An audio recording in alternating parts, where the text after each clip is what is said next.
Muy buenos días, pues vamos a hablar otra vez del informe presidencial. Déjenme poner mi cronómetro para no abusar demasiado del tiempo de ustedes, a su amable atención. Bien, miren, quiero seguir hablando. Hoy es 5 de septiembre, todavía no se aleja demasiado el informe que fue el día primero, pero y, y bueno, sigue siendo pertinente hablarles.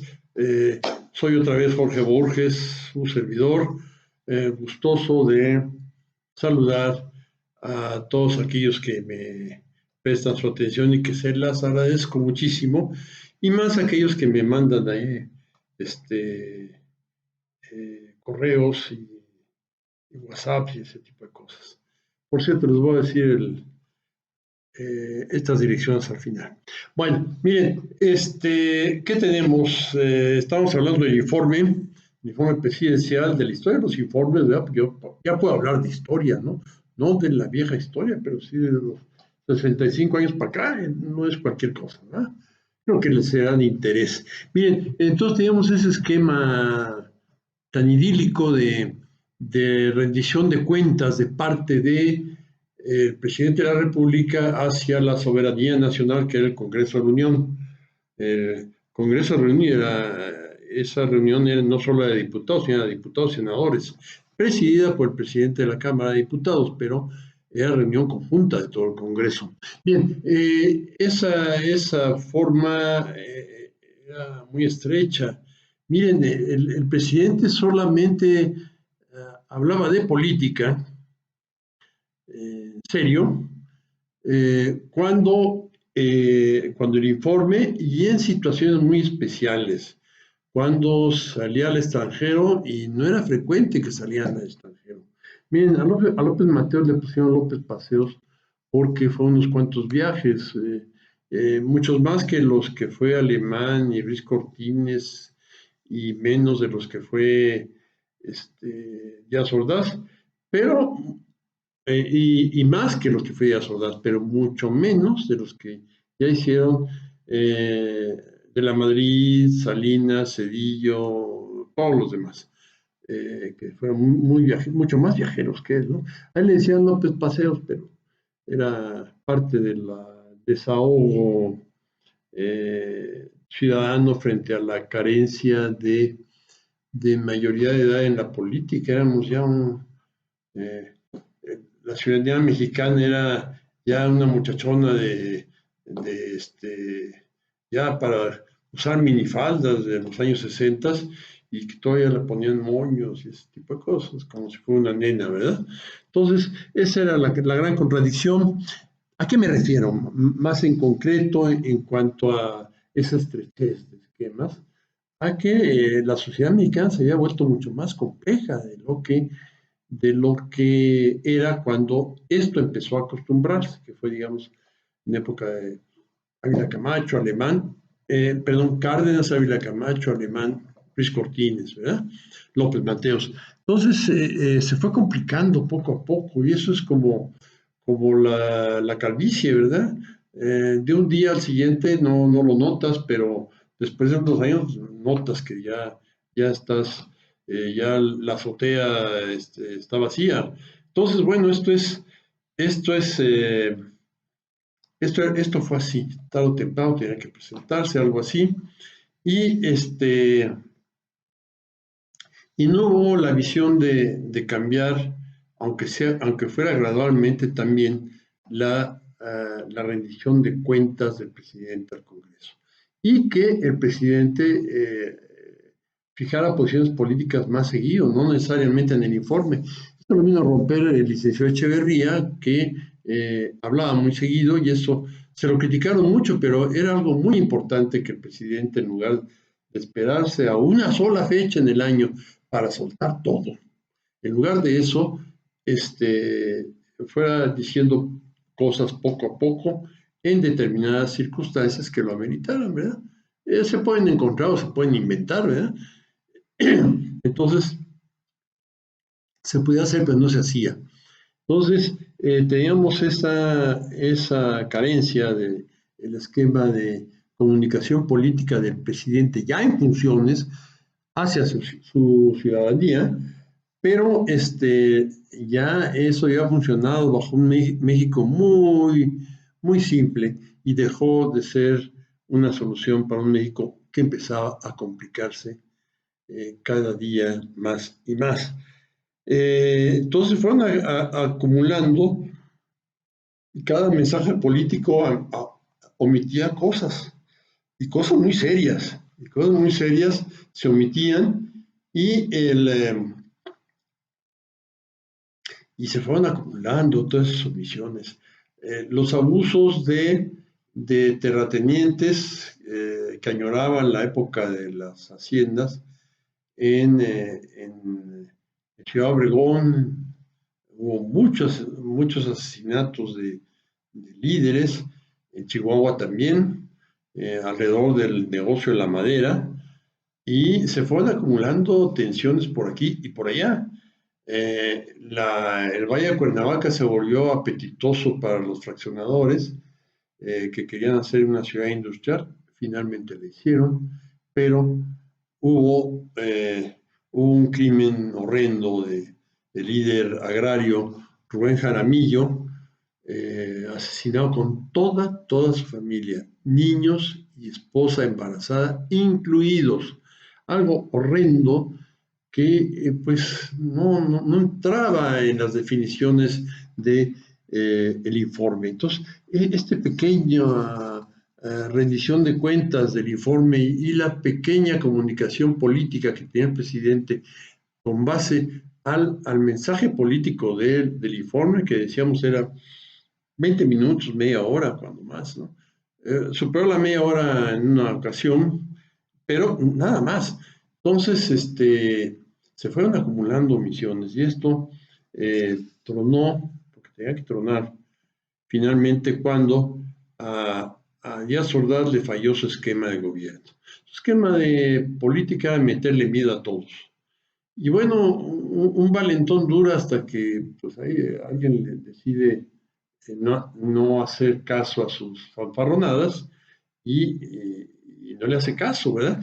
Y en esta situación fue la juventud la que no se dejó asustar por Díaz Ordaz y hubo movimientos estudiantiles en toda la República, ¿verdad? Un poco inspirados también en el ejemplo de países del primer mundo donde esto ocurría, ¿verdad? En Berkeley, en Harvard, en Estados Unidos había sucedido, ¿verdad? Los jóvenes por la presión de no ir a la guerra de Vietnam, una guerra criminal de Estados Unidos hacia un país pequeño, y en Francia porque también estaban reventando muchas cosas allá, ¿verdad? Los esquemas de desarrollo y de acumulación de capital estaban tronando feo, ¿verdad? Y eso se veía en la calle y toda la juventud explotó. Y bueno, y esto decían que era un conjuro internacional, pero no había tal conjura. En televisión veíamos lo que pasaba en Harvard, Berkeley, y lo que pasaba en París. Y la gente joven, pues, dice, ¿por qué no? ¿Verdad? ¿Por qué no? Entonces se lanzó una insurrección que todos los resortes que usaba Díaz Ordaz para manejar la política no le sirvieron y entonces, ¿qué pasó en el informe del 1 de enero de 1968? Se dieron detalles de muchas obras, que había muchas obras en esa época, se construían muchas cosas en el país, presas, carreteras, ferrocarriles, todo eso. Y el mensaje político fue dedicado al movimiento estudiantil. ¿Qué vimos en ese mensaje político? A un brillantísimo abogado hablando, a un brillantísimo abogado dando un brillantísimo alegato en contra de la contraparte, ¿verdad? La contraparte que era el movimiento juvenil. Un brillante argumentador, Díaz Ordaz lo fue, no era un tonto. Su escasez no era de inteligencia intelectual, era de inteligencia emocional. Pero ahí tuvimos un ejemplo de un brillante discurso legal en donde expuso las cuestiones que le impedían, según él, y condenaban, según él, a los opositores, que eran por primera vez en muchos años, no era un líder al cual quitándolo se descabezara un movimiento opuesto. Entonces, se llega un momento en que el hombre da ese discurso, brillante discurso de abogado, brillante alegato, pero México, la situación mexicana, no necesitaba un abogado, necesitaba un político, un hombre de Estado. Un hombre de Estado, se dice que el político contempla las siguientes elecciones y el estadista, contempla las próximas generaciones. Eso faltó. Díaz Ordaz no tuvo ese talento a pesar de sus prendas intelectuales y vino la hecatombe, entró él. Seguramente vamos a platicar más adelante de lo que yo pienso que fue su problema mental, en llegar a algo como Tlatelolco, pues requiere de alguien que decía lo mismo que después se dijo respecto a Watergate, respecto a Nixon y Watergate, se podría decir de Díaz Ordaz y Tlatelolco. ¿Para qué lo hizo? ¿Para qué rayos lo hizo? Entonces, bueno, ¿qué pasa? Lo que digo es que el esquema de rendición de cuentas y de comunicación política de un presidente con la ciudadanía se había agotado. Ya no funcionaba el informe. Todavía el 69 dio un informe en donde eh, eh, se asumió la responsabilidad. No tenía que asumirla, era su responsabilidad como presidente, no tenía que echársela él encima cuando era propia, dada la función legal de un presidente. Bueno, aquí se rompió algo y muy serio, muy serio. Después de eso, subió Echeverría, él creo trató de desmontar todo eso, no lo logró porque la represión de la época de Ordazista había producido muchos guerrilleros. A la hora que tú agarras a un chavo con libros en la mano y lo metes a una cama de tortura, metiste a un estudiante y de ahí salió un guerrillero. Te las jura para toda la vida. Entonces, bueno, esto desató muchas cosas terribles en nuestro país y medio trató Echeverría de componerlo, pero no lo logró. Después de eso, la cosa va para abajo y para abajo. Viene la guerra sucia, viene la debacle petrolera, eh, el presidente desnacionalizador del petróleo, López Portillo, pues no solo desnacionaliza el petróleo, sino que mete a México en una crisis financiera de la cual tengo la opinión de que no ha salido. Salió parcialmente con el sexenio de Salinas, pero no ha salido cabalmente. Pero la cerrazón era parte de una cultura política que la clase gobernante la mantenía, era parte de su era la glorieta en donde convergían todos ellos a reunirse, ¿verdad? Entonces, no se dieron en eso, viene una reacción de parte de la clase política. El PRI el PNR fue una especie de cosa nostra mexicana de los grupos de los generales, de los revolucionarios. El PRM fue un frente popular, al estilo de los España, Francia y varios otros lugares. Y, y el PRI no sé qué fue, pero tenían esos antecedentes de populares. Yo diría populistas, rescato la palabra populistas como una buena palabra.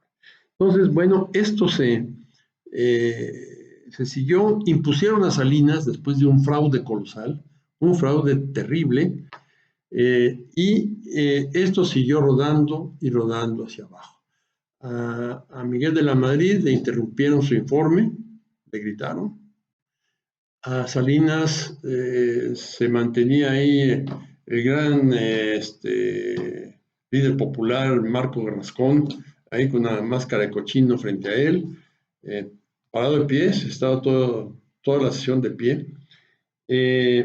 Y bueno, Salinas no se le ocurrió tratar de hacer cambios al sistema político, tenía buenos asesores políticos, Camacho Solís, por ejemplo, y no lo hizo. Y Colosio, Colosio, pero no lo hizo. Y así vamos rodando. Zedillo era poca personalidad política. Llegamos a Fox, que jamás entendió nada. Y ante la posible emergencia de un líder popular como el actual presidente Andrés Manuel López Obrador, decidió dar un golpe terrible, lo de la defenestración de López Obrador como jefe de gobierno para impedirle ser candidato.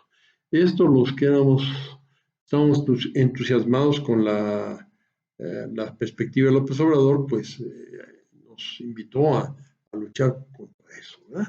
Y bueno, llegó el momento en que no pudo entrar Fox a dar su informe a la Cámara de Diputados. A partir de entonces, el presidente en el exilio, da su informe. Bueno, no da su informe, da un discurso y al Congreso le entrega un informe por escrito. Pero ya el presidente habla desde el exilio. Eso está muy mal. No tiene por qué ser una ceremonia abyecta como la de los años de Díaz Ordaz, pero podría ser una ceremonia inspiradora para mucha gente. Entonces, eso se perdió, el exilio que a partir de Fox se tuvo respecto al informe. Esa rendición de cuentas que es una ceremonia muy republicana. Bien, ya se me pasó el tiempo, disculpen, nos vemos más adelante para otra cápsula. Gracias.